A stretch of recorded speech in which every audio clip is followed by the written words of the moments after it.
Hello, Joseph. Trouble? Looks like we'll have to send someone down. A lot of people asking for help for a man named George Bailey. George Bailey? Yes, tonight's his crucial night, you're right. We'll have to send someone down immediately. Whose turn is it? That's why I came to see you, sir. It's that clockmaker's turn again. Oh, Clarence hasn't got his wings yet, has he? We've passed him up right along. Because, you know, sir, he's got the IQ of a rabbit. Yes, but he's got the faith of a child. Simple. Joseph, send for Clarence.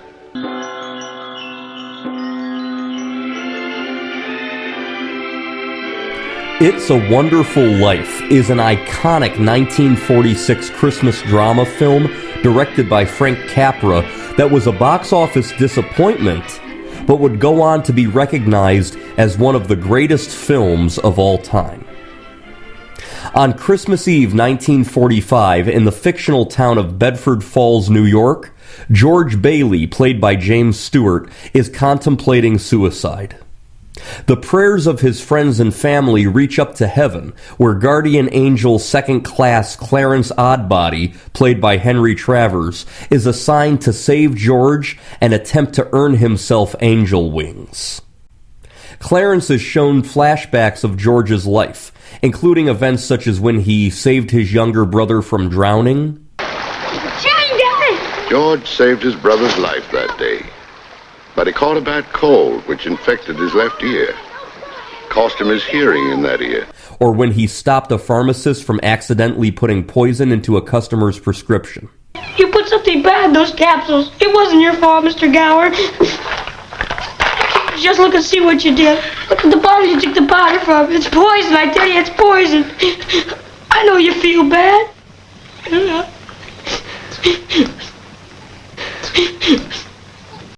The flashbacks show how in 1928, George began a relationship with Mary Hatch, played by Donna Reed, who had been interested in him since they were kids.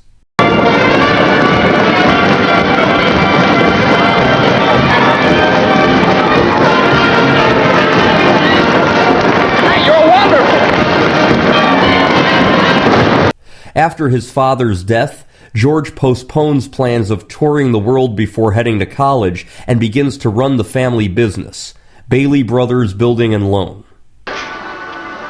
Did you know that Mary Hatch is back from school? Came back 3 days ago. Nice girl, Mary. Kind that'll help you find the answers, George. Oh, stop that grunting. Can you give me one good reason why you shouldn't call on Mary? Sure, Sam Wainwright. Yeah, Sam's crazy about Mary. Oh, she's not crazy about him. Well, how do you know? Now, would she discuss it with him? No. Well, then how do you know? Well, I've got eyes, haven't I? She lights up like a firefly whenever you're around. Oh. Besides, Sam Wainwright's away in New York, and you're here in Bedford Falls. And all's fair in love and war. Well, I don't know about war. Board member Henry Potter, played by Lionel Barrymore, wishes to dissolve the business, but the board votes to keep the business open so long as George runs it. George, they voted Potter down. They want to keep it going. You did it, George. You did it. They got one condition. Only one condition. What's that? And that's the best part of it. They've appointed George here as executive secretary to take his father's place. Well, no, but Uncle Billy is... You can keep him on, that's all right. As secretary, you can hire anyone you like. Now, Dr. Cameron, now let's get this thing straight. I'm leaving right now. I'm going to school. This is my last chance. Uncle Billy here, he's your man. But, George, they'll vote with Potter otherwise. I know. He didn't go. That's right. Not only that, but he gave his school money to his brother Harry and sent him to college. Harry became a football star, made second team All-American. George resigns himself to running the business, and he and Mary get married and have children. Now, you listen to me. I don't want any plastics, and I don't want any ground floors, and I don't want to get married ever to anyone. You understand that? I want to do what I want to do. And you're... George.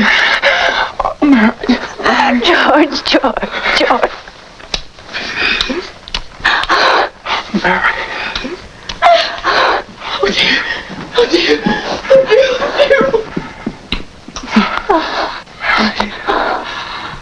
Here they come!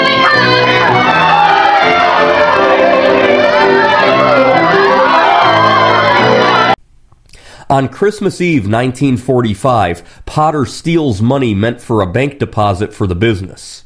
When a bank examiner reviews the company records, George realizes that he will be scandal-ridden and criminally charged. George begins to break down in front of his family. Must she keep playing that? I have to practice it for the party tonight, Daddy. Mom said we could stay up till midnight and sing Christmas carols. Can you sing, Daddy? Better hurry and shave. The families will be here soon.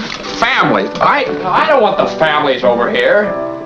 Come on out in the kitchen with me while I finish dinner. Excuse me!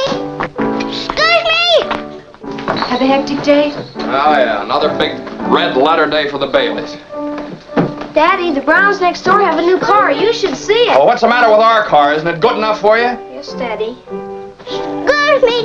Excuse me! Excuse you for what? I burped. All right, Tommy, you're excused. Now go on upstairs and see if little Zuzu wants anything. Zuzu, well, what's the matter with Zuzu? Oh, she's got a cold. She's in bed. Caught it coming home from school.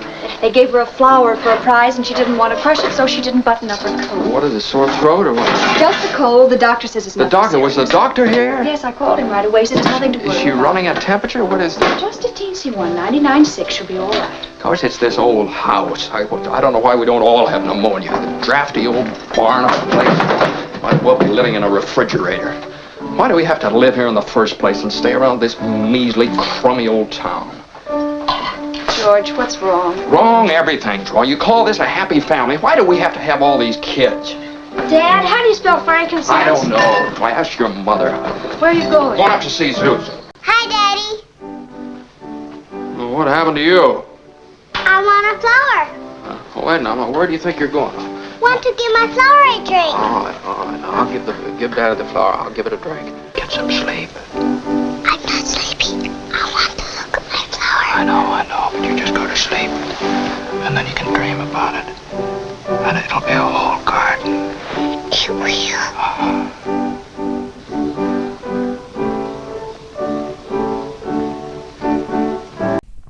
After making his way to a bar, getting drunk, and praying for help, he decides to commit suicide.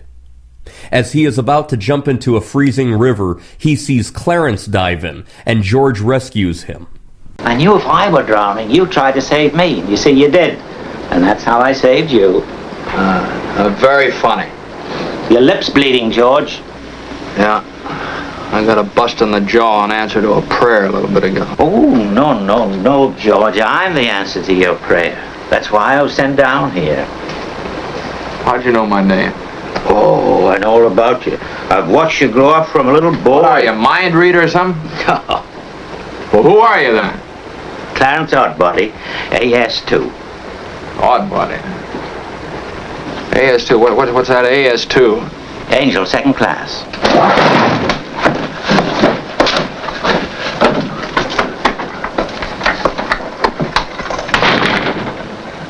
Cheerio, my good man. Oh, brother. Gee whiz.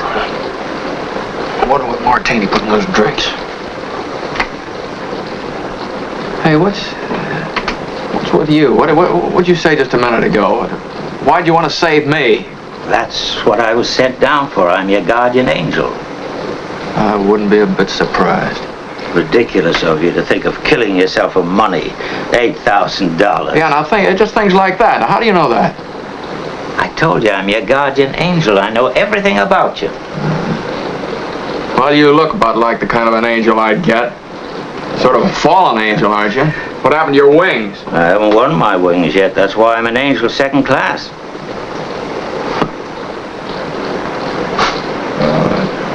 I don't know whether I like it very much being seen around with an angel without any wings. Oh, I've got to earn them. And you'll help me, won't you? Sure. How? By letting me help you. Clarence tells George that he is an angel who has waited 2 centuries trying to do good deeds, but has yet to achieve any wings. I jumped in the river to save you so I could get my wings. Uh-oh. Somebody just made it. Made what? Every time you hear a bell rings, it means that some angel's just got his wings. He decides to show George a timeline in which he never existed. He shows what would happen to his friends, his family, to the entire town. Mary!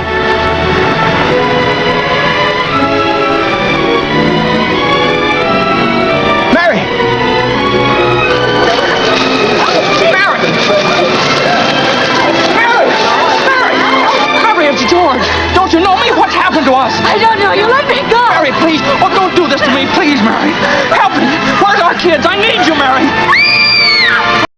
He tries to tell George that things aren't that bad, that things aren't that hopeless, that things are great. Life isn't bad. It's a wonderful life. Frank Capra had finished visiting relatives in Auburn, New York, when he was traveling on Route 5 and Route 20 and happened to drive through Seneca Falls, New York. Supposedly, this town proved to be the inspiration for the fictional Bedford Falls. Every December, the town holds a Bedford Falls celebration in honor of this movie. The set for Bedford Falls was constructed in 2 months and was one of the longest sets ever made for an American movie. It covered 4 acres of RKO's Encino Ranch. It included 75 stores and buildings, a main street, a factory district, and a large residential and slum area. Films made prior to this one had used cornflakes painted white for falling snow. Because the cornflakes were so loud, dialogue had to be dubbed in later. Director Frank Capra wanted to record the sound live, so a new snow effect was developed using a firefighting chemical called foamite, as well as soap and water. This mixture was then pumped at high pressure through a wind machine to create the silent falling snow.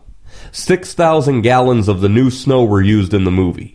The RKO Effects Department received a Scientific Technical Award from the Academy of Motion Picture Arts and Sciences for development of the new snow for movies. Henry Fonda was in the running to play George Bailey, but Lionel Barrymore convinced James Stewart to take the role.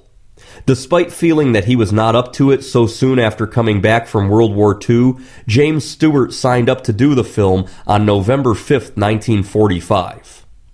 Jean Arthur was Frank Capra's first choice for the part of Mary.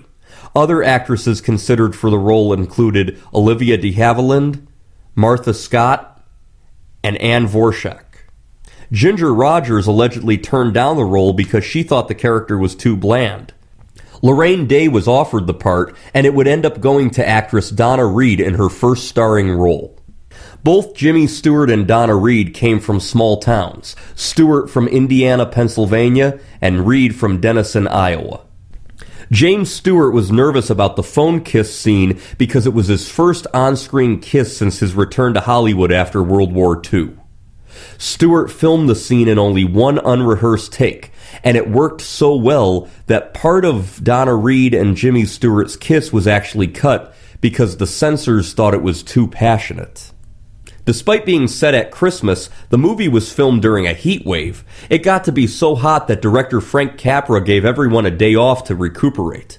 The iconic scene where James Stewart's character runs through a snow-swept Bedford Falls was actually filmed on a scorching hot July day. FBI agents who had viewed the film determined that it was communist propaganda, as the story depicts the capitalist banker Potter as a villain. The matter was referred to the House Un-American Activities Committee in an attempt to ban the movie as subversive. The committee took no action against this movie and allowed the film to remain screened across the country. During its theatrical release, It's a Wonderful Life only grossed $3.3 million on a budget of about the same, barely breaking even. While not a huge box office success, it would find itself being aired quite frequently on television. A clerical error at National Telefilm Associates prevented the copyright from being renewed in 1974. The film was aired repeatedly on hundreds of local television stations throughout the 1980s, solidifying it as a holiday favorite. The NBC television network ended up getting the television rights in 1994 and began broadcasting the movie annually during the Christmas season, usually on Christmas Eve or Christmas Day. The scene that touched me most was him in the bar. When he sort of had that few days' growth of beard on his face. And he starts to cry. His life had disappeared. And they're dancing and they're doing the Charleston, and the pool opens, and it's opened maliciously because they're jealous of George Bailey. Alfalfa is the kid who pushes the button that opens the pool. Donna Reed and Jimmy Stewart on the phone, wanting to kiss each other, and finally he takes the phone and... Oh, that scene has so much tension to it. This tradition continued on NBC from the 1990s all the way into the 2020s. This NBC tradition only furthered the iconic status of this movie as a Christmas classic. In 2006, the American Film Institute rated It's a Wonderful Life as the #1 most inspirational film of all time. And it was selected by the Vatican in the values category of its list of 45 great films. In 1986, a colorized version of the film was released to significant controversy. This stemmed from a reneged deal between Frank Capra and Colorization Inc. Capra was to have invested in half of the colorization work in exchange for creative control and part ownership. However, Colorization realized that since the movie was in the public domain, they could do all the work and let Capra go. There was an outcry among filmmakers and their supporters that led to all subsequent color versions of movies displaying a notice stating that they were not authorized by the picture's creators. This outcry would also lead to the creation of the Library of Congress's National Film Registry in 1989. The colorized version was pulled from distribution in 1993 when the film's copyright was restored, and a new colorized version was produced under the authorization of Paramount Pictures in 2007. In 1990, It's a Wonderful Life was selected for preservation in the United States National Film Registry by the Library of Congress for being culturally, historically, and aesthetically significant to American history. I, along with most Americans, have seen this film, and I must admit, not only is it a magnificent movie in its own right, it is a very heartwarming Christmas film.